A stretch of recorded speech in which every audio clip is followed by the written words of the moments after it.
Hi everybody and welcome back. My name's Melissa and this year I'm sharing 365 tips for frugal living. And so today I'm going to kind of tell you a little bit of my origin story and the channel's origin story. So obviously I live frugally.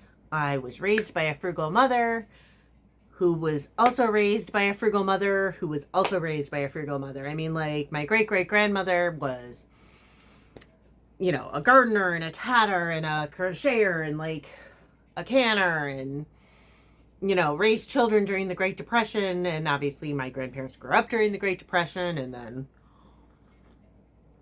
my mom grew up during a life of great wealth, but still, because of those origins, had frugal parents. And then she also was frugal. And then I am frugal. But my story is not that simple. So I am the oldest. So I grew up, I started in what my parents like to call their beans and frank stage, where it was tube steaks, which are hot dogs for those of you who don't know, and beans, a lot of hot dogs and beans and stuff like that. And I think it's kind of, so a lot of boomers have looked right at me and said, you just don't know what it's like to go through the beans and frank stage. And you're right. We didn't go the beans and frank stage. I don't know about the elder millennial or elder Gen X, but I can tell you the younger Gen X and the elder millennials survived on ramen and egg sandwiches. We could get like a dozen eggs for under $1. I think they were like 49 cents, and a package of cheese and a loaf of bread, like $3. And we would have egg sandwiches for breakfast, lunch, and dinner.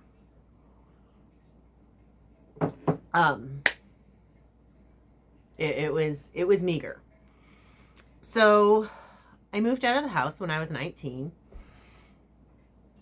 and had my own place. Rent was like $400 a month. I don't remember how much it was now. I think it was $395 a month. Which by today's standards, you're all thinking, oh my God, that's amazing. But just so y'all know, it was technically a 1-bedroom, but it was an attic apartment. I had no shower, only a bathtub. I had to let the bathtub run for like 2 to 3 minutes before I could close it, because I had to let all the rusty water run out before I could bathe in it. I hit my head on my ceiling getting out of bed or waking up from bed every morning, because my bed was off like in the corner in a nook, because that like felt safer. But then when I woke up, bam, I didn't have a TV for my first year, but I made it. I was doing well. I kind of floundered, had different serving jobs, bartending jobs, sales jobs. I've had some unique jobs throughout my life, but still managed to like kind of get by. And then, you know, and sometimes there was a struggle because, well, I knew about certain parts of my disability. I didn't realize they were actually disabilities. I was raised to just kind of like muscle through. So when my arthritis would flare, because I was diagnosed with a rare form of rheumatoid arthritis at 14, started experiencing symptoms at 13. So I was just expected to figure it out and muscle it through. And then because it's an autoimmune disease, I experienced issues there. So there were challenges. And, you know, I didn't know about any form of help or assistance at first. And so I would get really sick, like have to go to the hospital and run up hospital bills sick. And I would go to the Will County Clinic, and they had a Planned Parenthood so I could get birth control, because I had so many issues with like cysts and cramps and pain, so and irregularity. So without that, I would actually have never gotten to the point where I was healthy enough to have my kid. But a lot of challenges and a lot of non-treatment, and that was tough. So then my fast forward, my husband and I got married, and we decided, well, now ex-husband, now deceased ex-husband, I don't know what you call him, but decided to have a kid. And we were trying for a kid, and then like 2 hours before I peed on the stick, he changed his mind, moved out, and then called to tell me, as I'm trying to get a hold of him to tell him that, oh my gosh, I think I might be pregnant, and he's moving out with his new girlfriend. So now I'm 28, pregnant, alone. What do I do? So I go to the Will County Health Department again, and they get me set up on Medicaid, WIC, and SNAP. And then I was high risk. My kid was my 5th pregnancy. I have a couple of other genetic disorders that make it hard to hold a pregnancy. And so then I'm in a really bad living situation. I'm all alone. I'm high risk pregnant, and then the doctor says that I have all of these limitations and I cannot work. So then I have to quit my job, and I had to go on then what is known as TANF. And ironically enough, I moved in with an ex-boyfriend, which drove my now ex-deceased husband crazy at the time. But I was broke and pregnant and couldn't work, and what could I do? And so the ex-boyfriend, who I'm still friends with, cleared out his spare bedroom. Well, one of his spare bedrooms. He had like a 3 or 4 bedroom house. I don't even remember now. And cleared out one bedroom. I moved in, and then was in the process of clearing out the other bedroom for my kid. But so I couldn't work. I was pregnant. I was alone, and I needed assistance. And I needed all the assistance. I needed the medical assistance in the form of Medicaid. I needed the SNAP assistance in WIC assistance in form of food aid. I needed TANF assistance in the form of, that's what's known as temporary assistance for needy family, which is like welfare. And it's not a lot. It's a few $100s a month. It was basically the money I needed to be able to do things like pay for gas to go to the doctor, pay for my calcium and vitamin D supplements, because those weren't covered under insurance because they were considered optional. However, I also had to be on Fragmin, which is a low molecular heparin, and that destroys your teeth, which I already had weak enamel. So like it was just... Oh, and your bones, your teeth and bones. So the girl with arthritis and weak enamel was having her bones further destroyed. But I found a job that I could do, and the guy was super accommodating. And I worked for about a week and a half. Was waiting for my caseworker to call me back to come off of TANF, when I ended up in the hospital and couldn't work again. So then I just stayed on TANF.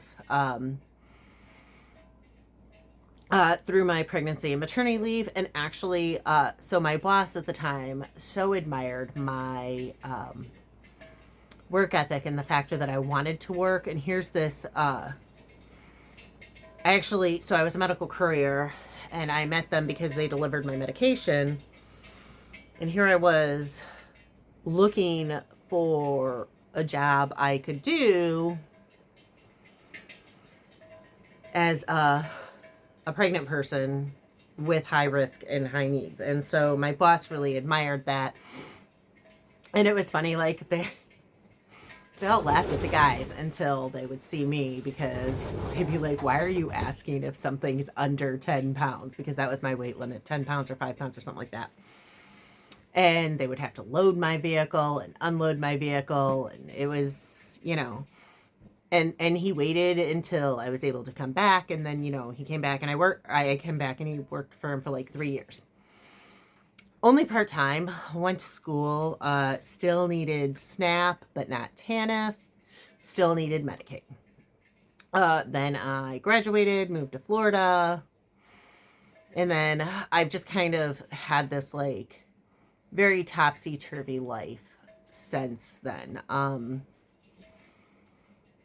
Being disabled is no walk in the park. And the thing is, too, is that like when you look at the people who are not the non-working adults who are on SNAP benefits and just taking advantage of the system, that would have been me. That would have been pregnant me, 28 years old, alone and abandoned, who had nothing else and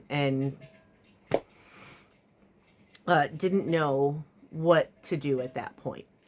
I wasn't considered disabled. Even though I have multiple disabilities, for legal purposes, I'm still not considered disabled in a lot of senses, because I don't have a disability placard, and nor do I receive Social Security disability.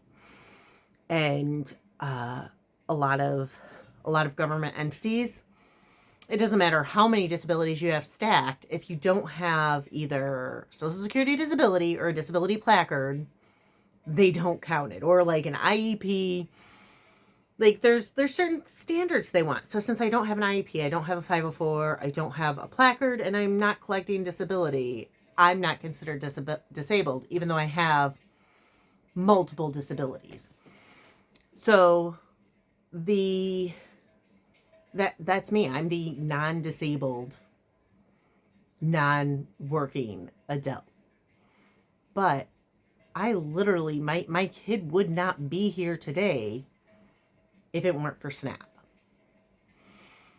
I have 0 tattoos. Not a well, I'm not gonna strip and show you because it's cold in here and yuck.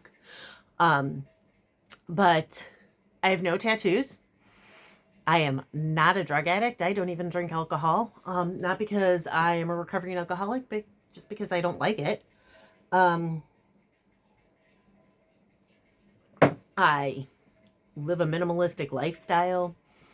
I don't go out and spend ridiculous money. But I have on multiple occasions in my life needed SNAP. Whether it be because I was pregnant, whether it be because every single disability in my body decided to flare, and I had first I ran out of savings, then I ran out of running money on my credit card bills, and then I needed money to feed my kid and I.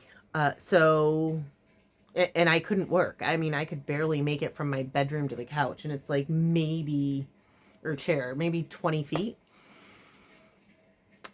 Breathing was a challenge, but so the person who you think may need SNAP might not be the person you think it is. And now I'm doing great, considering, but I know I'm very aware that I am one bad day away from losing everything. I am one complication away from struggling to breathe. I have to take every month. It's gotten to the point where now again it's every month I have to take a day or two and not talk, not do anything, just literally focus on my breathing so that I don't stop breathing. So I am very, very aware that I could again, and chances are will again at some point hit that point where I need help again. And now that help's not there. Now that help is gone. So I just thought that you should know that I am frugal not only by choice, not only by the way I was raised, but also out of necessity, because I've had to learn to stretch that money. I've had to figure out how to make $15 feed me for a week when I was single. Now, granted, like $15 back then would have been a lot different. Eggs were, like I said, 50 cents a dozen. Milk was like $1.50 a gallon. Loaf of bread was under $1. So frequently groceries consisted of, ramen was like 10 cents a thing. So frequently you'd get like 10 packs of ramen for $1, 2 dozen eggs for $1, 2 packs of American cheese. I can't remember how much that was, and 2 loaves of bread for another $1. So,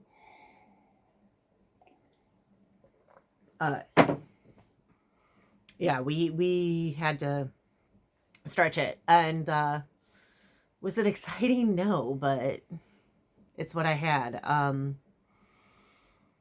Maybe I'd have pasta and sauce. But this was before I figured out the rice and beans thing. So I see everybody wants to think that everybody on SNAP is one extreme or the other. Y'all's culture war is starving people. You're starving kids. And you're so busy trying to be on your high horses, either talking about how horrible SNAP recipients are, or and don't deserve SNAP, or talking about how they do deserve SNAP, but they are absolutely incompetent, disabled, and homeless people who can't cook, don't know how to cook, and don't own a pot. Which neither of those is true of the vast majority of SNAP beneficiaries. So I kind of wanted to humanize SNAP. So I guess today's tip for frugal living is realize that those of us on SNAP, whether, I mean, I'm not on SNAP anymore. I'm not at SNAP at current time. But those of us who have had to use that benefit, or who are currently using it and losing it, it's scary. So try and be kind, and don't just, I mean, don't assume that, don't assume anything about SNAP beneficiaries. You don't know. You don't know why they are, or what's going on, and it's just not necessary. So, I mean, I don't know how frugal it is, but I mean, it's just, I guess, part of being a decent person. And because there is so much hullabaloo, and because I did actually see somebody hop on my comments and talk about how these people don't deserve SNAP, which I chose to ignore her and just let others fight with her in the comments. That was a choice on my part because I probably would have gotten incredibly angry. So yeah,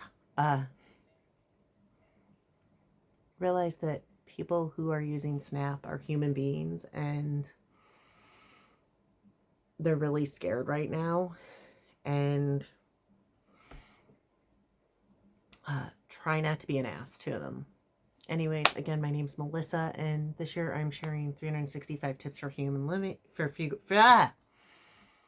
Sorry, my words aren't wording. This year I'm sharing 365 tips for frugal living. If you want to hear more, please hit like and subscribe, and I'll see you all tomorrow.